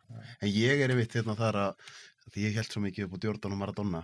Þannig að þeir ef að ég ætti að hugsa bara einhverja mannesku sem langar mest að taka viðtal við í heiminum þá verði það þeir. Hvern langar þeim mest að taka viðtal við? Hvern langar mig mest að taka viðtal við? Stór spurning. Vá, maður. Ég bara það er engin núna einhvern veginn í hausnum á mér og ég bara segja alveg satt, það er engin einhvern veginn í hausnum á mér sem er þar í fyrsta seti sko. Ég hef bara áhuga öllu sko. En hvernig var að hitta Mandela? Það var náttúrulega bara stórkostlegt. Þetta var náttúrulega, þú veist, ég er nú búin að lesa mikið til hann og hitta fólk sem og tala um fólk sem býr í Suður-Afríku og blaðamenn mjög gagnrýnir og hann náttúrulega, þú veist, hans ferill er skuldlaugur sko, en hann á það nú, þú veist, skuldlaust hvernig hann einhvern veginn kom svona þessari þjóð bara og gerði hann því sem hún er í dag, þó að sé ekki, þú veist, það er margt að þarna. En þetta er maður með stærsta karisma sem ég nokkuð manni hitt sko. Og ég gleymi ekki, ég var með eitthvað blöð sem ég var að sýna honum á sem fundi hérna og svo missi ég blöðin. Ég satt með honum hérna í 45 mínútur og hann fer niður á hnén og næri blöðin. Ég ætla að fara að gera og hann segir nei, stoppaði. Og hann fer niður og rétti mér svo blöðin og sagði mér svo söguna því þegar hann var að taka prófin í fangelsinu og þegar fangaverðinni kom og hendi í hann einhvernar blöðunum á því eða þú veist þessum og honum fannst þetta niðurlegandi og hann vildi ekki láta mig fara hann niður niður á hnén og þetta var svona, sagan byrjaði when I was in prison og komum nokkrar sögur hérna og þetta var alveg, svo baði ég mynd, hvort það mætti ekki taka mynd á okkur saman, en þá var það ekki hægt vegna þess að það hafi verið, hérna, fólk hafi verið að hitta hann og fá mynda sig við hann og svo misnota myndina og fengi, þú veist, peninga á fölskum forsendum. En samt þetta var, ég fekk hann til að árita bók fyrir mig, að efsöguna hans og ég veit ekki, hérna, mér vænti það í dag. Já, þetta var alveg, ef hann væri á lífi, þá myndi ég vilja taka við til hann. Ekki? Jú. Það líka þetta einhvern veginn að, hérna, hafa verið öll þessi ár í fangelsi og geta komið svona heill út úr því. Það einhvern veginn eitthvað, þú veist. Ég var 28 ára þegar ég hitt hann. Nei, byrju. Jú, ég var 28 ára, já. Og hann hafði þá, þú veist, og ég man hvert ég leit af hótelherbyggjunum í Jóhannesarborg því ég áttaði mig á því að hann satt 27 ára í fangelsi. Ég var 28 ára. Hann hafði verið, þú veist, einu ári skemur í fangelsi en ég hafi lifað. Þetta var bara, þetta var þvílíkt hérna, þetta svona moment sem bara festist í mér. Þetta klikkað. Kom eitthvað upp í hausinn á mig núna þegar varst að því nú, þetta getur orðið svona athyglispress spjalli hjá okkur núna. Já. Að kom upp í hausinn á mig að talaður hérna Suður-Afríku og fyrir alltaf að hugsa hverju verið merkilegustu staðir sem þú hefur komið á því við erum báða búin að ferðast mikið. Þá mundi ég alltaf inn eftir kompóstþættinum sem að mér fannst merkilegastur sem var í Mongólíu. Já, það var þáttur sem að fór ekkert hátt á radarinn af því Íslendingar hafa alltaf meira áhuga á íslensku efni. Það fyrir mér var rosalegt sjónvarpsefni þegar þú varst þarna onni í holræsunum í Mongólíu. Jesús. Þetta líka, ég fór með þetta í skóla í bekkinni á dóttur minni fyrir 2 árum hún var hvað, 13 ára þá, eða 12 ára, ég man það ekki. En hérna, og mér fannst svo mikilvægt að þessi krakka myndi bara sjá, þú veist, við búum á Íslandi og það er nánast allt perfekt hjá okkur, þú veist, þannig séð, miðað við það, ef við horfum á Mongólíu. Og mér fannst svo gaman að sjá, ég var að horfa á krakkana meðan þátturinn var að þetta einslag var í gangi. Og hérna, og svo voru spurningar þá eftir, og þetta bara sýnir mig það hvað þetta eru klári krakkar, en líka hvað þau hérna átti sig á því hvað við höfum það gott, sko. Til þess að fólk átti sig á því hvað við erum að tala að þá, sko, ég man að ég horfa, það ekki oft sem að maður horfir á sjónvarpsefni og þegar maður labbar burt frá því, þá langar maður að vera betri maður. Þetta var þannig, sko. Þú varst sem sagt að sýna börnin sem búa og fólki sem býr bara í holræsakerfinu í Úlan-Batar eða í Mongólíu. Já, í hérna það sem eru hitastokkarnir í jörðinni og býr þarna honni. Og þetta eru bæði ungi krakkar sem hefur verið hent út bara af heimilunum sínum og svo hérna fólk sem hafa geðræðan vandamál að stríða, fólk sem hefur bara mist vinnuna eftir að hérna sem sagt Sovétríkin leystist upp. Og ég man sérstaklega eftir stúlku og það hefur nú alltaf verið á listanni hjá mér að aðeins aðtóa með hvað varður með þessa stúlku. Hún heitir Arjón Gerel og hún var hálf japansk og mongólsk og hérna hún náði mér svo rosalega þessi stelpa, hún kannski verið 12-13 ára gömul og ég tók viðtal við hana og þetta var bara, þú veist, þetta var bara svona alveg survival bara hjá þeim að þarna urðu að vera, það var ekkert annað í boði. En þetta var mjög eftirminnilega ferð, við fórum í fangelsi líka í þarna og fórum þarna inn með Rauðakrossinum og Mongólía er einhvern veginn bara, mér langar svo bara, ég horfði á mótorhjóla þættina hjá honum Eva McGregor, þar sem þeir fara þarna hringinn í kringum jörðina og þegar þeir fara í gegnum Mongólíu, þetta er eitthvað sem þetta er á listanum mínum, ég ætla ekkert að gera þetta, sko. Fara á mótorhjóli í Mongólíu? Já, bara, mér langar að fara á mótorhjóla, fer bara, þú veist, mjög langt, sko. Ég verði til að koma með þér. Já, þetta er eitthvað sem ég... Ertu með mótorhjólapróf? Nei, ég þarf að taka það. Ég líka. Ekki að gera þetta saman? Jú, ekki spurning. Þetta er eitthvað sem maður þarf að gera nefnilega. Mér langar mikið að gera þetta. Og bara, þú veist, maður þarf bara að bjarga sér og ég myndi vilja dokumentera þetta líka, því að mér finnst þetta, og ég er með svona... Það er að vera allir hugmyndið það. Já, ekki spurning. Nei, það er það sem mér langar líka, ég ætla að nota þessa vél meira. Já, en ég man eftir yfir þættið mitt, hérna, var ekki þegar sé, sko, einhver stelpa sem var að hita hrísgrjónunum sín eða núðlurnar þarna með einhverju hitaveitu vatni og... Já, þau létu bara heita vatni renna onni núðlu skálina. Einmitt, og talandi um þetta með Facebook sem við vorum að tala um áðan, að það er stundum, þú veist, þegar maður er búin að gera svona mikið eins og þú svona horfa á þetta, þá á einhverjum punkti verður smá erfitt að horfa á fólk eiga rosalega bágt út af því að það var einhver sem að, ég veit ekki hvernig ég orða það, bara eitthvað sem er að gerast hjá öllum alltaf, allan daginn. Já, svo er maður búin það eru margar fréttir sem maður gett, ég var nú bara, það gaman, ég hef alltaf gaman þegar maður hittir einhvern og heilsar einhverjum og ég kannast ekki alveg við hann, eða kannast bara ekkert við komandi og svo segir hann hérna, þú tókst nú viðtalið, nú, svo þannig ekki minnast á nema sko efnisorð bara eitthvað, þá er maður búin átt að segja eitthvað, já það þetta, býtu þú varst í Afganistan, varst ekki þyrluflugum með þar, þú veist eitthvað svona, þannig að maður, en já, þetta er búið að... Hver er skrýtnasti staður sem þú koma út í heimi? Skrýtnasti? Eða eftirminnilegasti? Sko það var mjög eftirminnilegt þegar ég og Ingi Ingarsson fórum til Sri Lanka og þegar Íslendingar tóku þátt í vopnaeftirlitinu þar. Tamiltígrarnir og... Já, við fórum til Kilinochi og tókum viðtal við pólitískan leiðtoga Tamiltígrana. Og við gistum og þá vorum við bara í boði Tamiltígra þarna á svæðinu og einu vestrænu blaðamenn, það fengu ekki að fara að inn, sko. Og það var bara eitthvað eitt ríkis gistihús þarna og það var engin matur til. Við áttum að vera í sitt hver herbygginu, ég sagði bara ég er ekki fór svo eitthvað. Það var ekkert kakkalakkar þarna, bara stóri kakkalakkar skríðandi alla veggi þarna og þetta bara, og það var rafmagnslaust út af, það var hætt á loftárásum og það var búið að vara okkur við ekki fara út að labba vegna þess að það eru villihundar hérna og þeir bara, þú veist, þeir éta eitthvað bara og svo heyrði maður gælt í þeim þarna og ég svaf nú ekki mikið þessa nótt og hérna við fengum, þetta er ekki lygi, við fengum eitt soðið egg og eitthvað svona smá núðlu í morgunmat og það var ekkert meira, það var engin kvöldmatur eða neitt, við vorum ekki með neitt, ég var með eitt súkkulaði og í hitanum þarna þegar við vorum að leiðin tilbaka af því við fórum á eigin vegum svo bara á eigin ábyrgð þar sem að flóðbylgjan skall á þarna og gerðum hérna auka einslag, þú veist hvernig þetta maður vildi að ná í aðeins meira efni, sko og hérna svo þegar við vorum að leiðin tilbaka þá manni ég var að skafa upp nóga Sirius súkkulaði hérna með netum og rúsínum og ég og Ingi, þetta er bara besta súkkulaði sem við fengi, sko vorum svo songi, vorum alveg bara og blóðsykur bara farið niður úr öllu, sko en ég hugsa Sri Lanka, já, það er náttúrulega, þú veist, þetta var stríðsvæði á þeim tíma, svo var ég hérna, svo er Mongólia, hún er mjög eftirminnileg, það land, og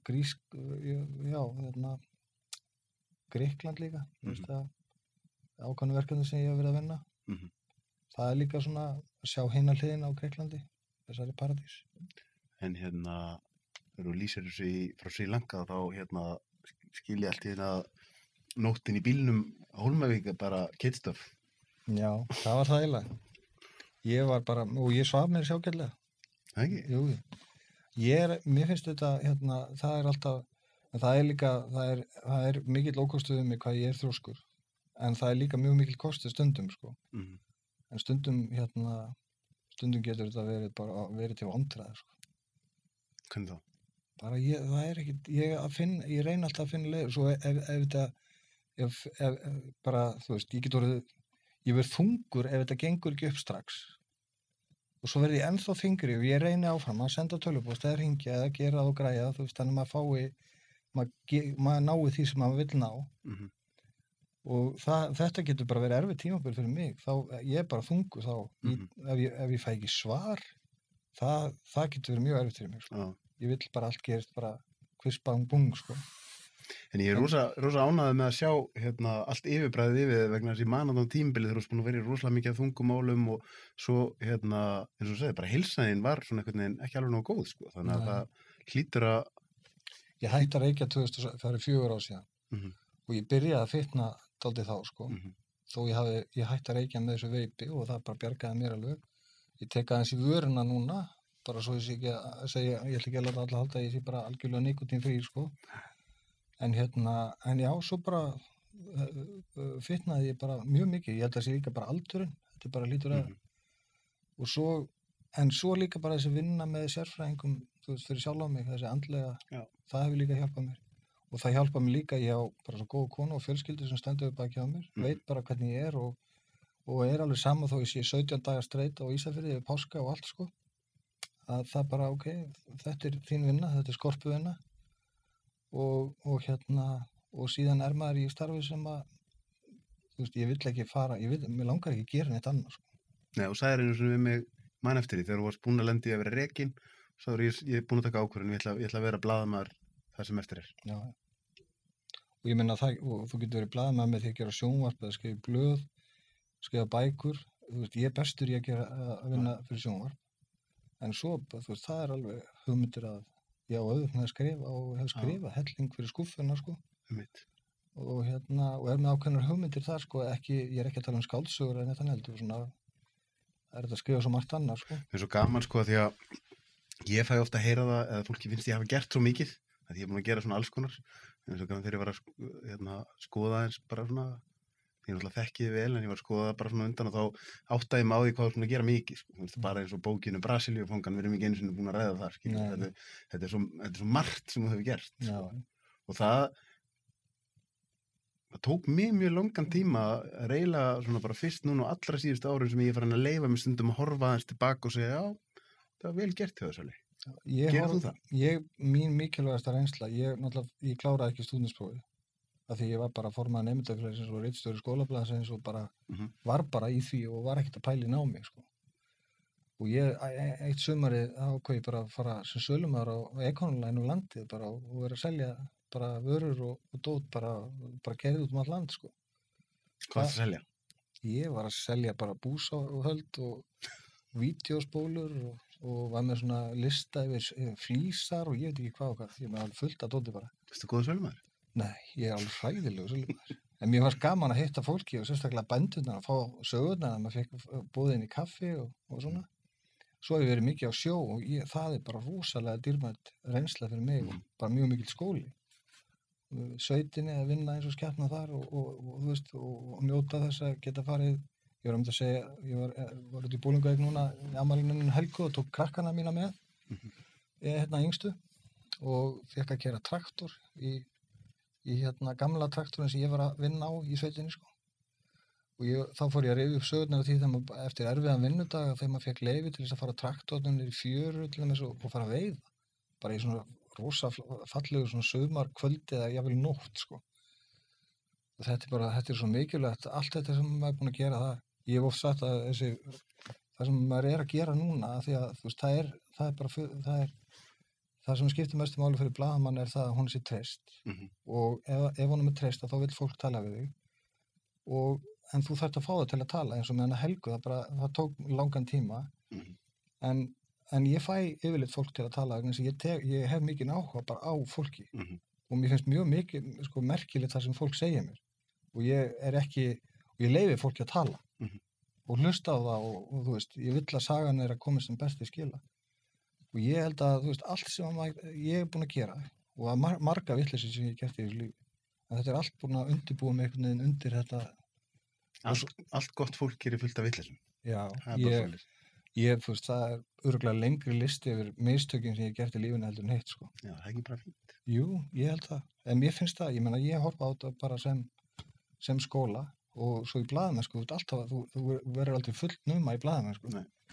En svo Nils Hansson vinur minn sem er nú svona, svo sem ég ber hvað mesta virðingu fyrir í þessum heimi, sem var aðalritstjóri Uppdragsgranskning og er svona helsti, ef ég hef eitthvað siðferðilega álitamál í blaðamennsku þá talaði við hann. Þú veist, hann veit það. En þú veist, eins og hann sagði, þú veist, ef þú hættir að læra í blaðamennsku þá skal þú hætta að fara bara í PR-mennsku eða eitthvað. Maður er alltaf að læra það því að þú þarft að hugsa svo ótrúlega marga hluti, sérstaklega út að vinna fyrir sjónvarp, sko. Þú ert búin að fá þér 2 kaffibolla, ég veit þú ert að fara að vinna eitthvað hérna áfram. Já. Við erum samt að tala hérna saman kvöld, sko. Já. Þú ert bara að vinna í nótt bara. Erum við búin að vera svona lengi? Já. Sérðu? Þú glemdir þér í stólnum hjá mér. En svo er það líka þannig að ég vinn við það að fá fólk til að tala í viðtölum. Og ég alltaf ekki, þú veist, ég meina ég er búin að svara öllum þínum spurningum. Sjálfsögðu. En þú ert búin að fá þér 2 kaffibolla, ert að vera að vinna, þannig að ég veit að ég ætla ekki að halda þér hérna mikið lengur. En mér langaði samt að spyrja þér bara svona sem ég er búin að spyrja eiginlega alla. Hvaða ráð myndirðu gefa, segjum 18 ára Jóhannesi, ef þú hefðir reynsluna sem þú ert með í dag? Farðu í ferðina í Síberíu hraðvistina, sem ég ætlaði að gera.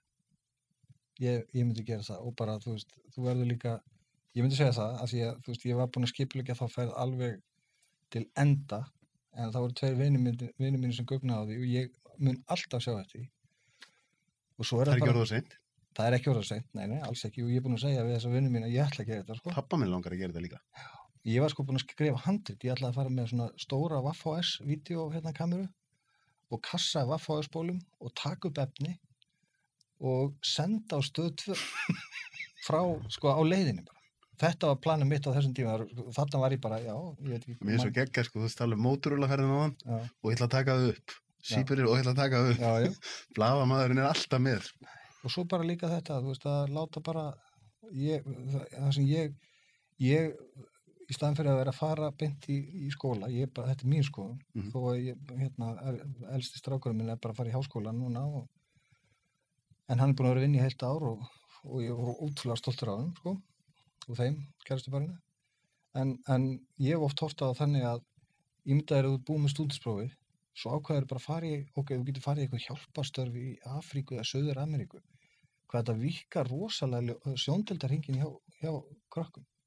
En ég segi bara, þú veist, að bara fylgja hjartan í því sem maður gerir. Það myndi ég segja þessum 18 ára, þá hefði ég farið með Síberí hraðeltin ef ég hefði átt að fara einn, sko. Væri það einhver svipu skilaboð eða ég myndi spyrja því síðan hinnar spurningarna sem ég spyr mangar, stór spurning, ef þú væri með auglýsingaskilti í einn dag sem allur heimurinn fengi að sjá, hvað myndi standa því? Þú veist, þetta er rosa ríkt í mér bara, þú svona, fylgdu bara hjartanið þínu, sko. Ég vissi þú myndi segja þetta. Já, af því að það, sko, ég lærði það mjög snemma á ferlinu sem blaðamaður eftir ég var að byrja á Stöð 2. Að þegar að Páll Magnússon var þá fréttastjóri og frábær fréttastjóri, kom alltaf inn á fundinu með alveg frábær mál sem að, þú veist, reynda liði tók, sko. Og ég lærði það mjög snemma að ef þú ætlar að gera eitthvað sem skiptir máli í fréttum, þá þarf það að koma með það sjálfur og það þarf að vera héðan. Ef þú ætlar að fara eftir töflumálunum, þá ert þú að fara að fjalla stýrivaxtalækkun Seðlabankans þann daginn, sko, og gera stand-upið fyrir utan Seðlabankann. Sem enginn nennir að gera. Nei, þannig að þú veist, þetta snýst allt um það að bara fylgja hjartanu, sko. Já. Þú verður heiður að fá þig. Það fá þig aftur, sko. Þú kemur aftur síðar, þá ræðum við þessum fjölmiðla og alls konar. En já, bara, þú fyrir mér besti blaðamaður á Íslandi. Heiður að fá þig inn í stólinn og bara æðislegt að sjá þig. Takk fyrir það.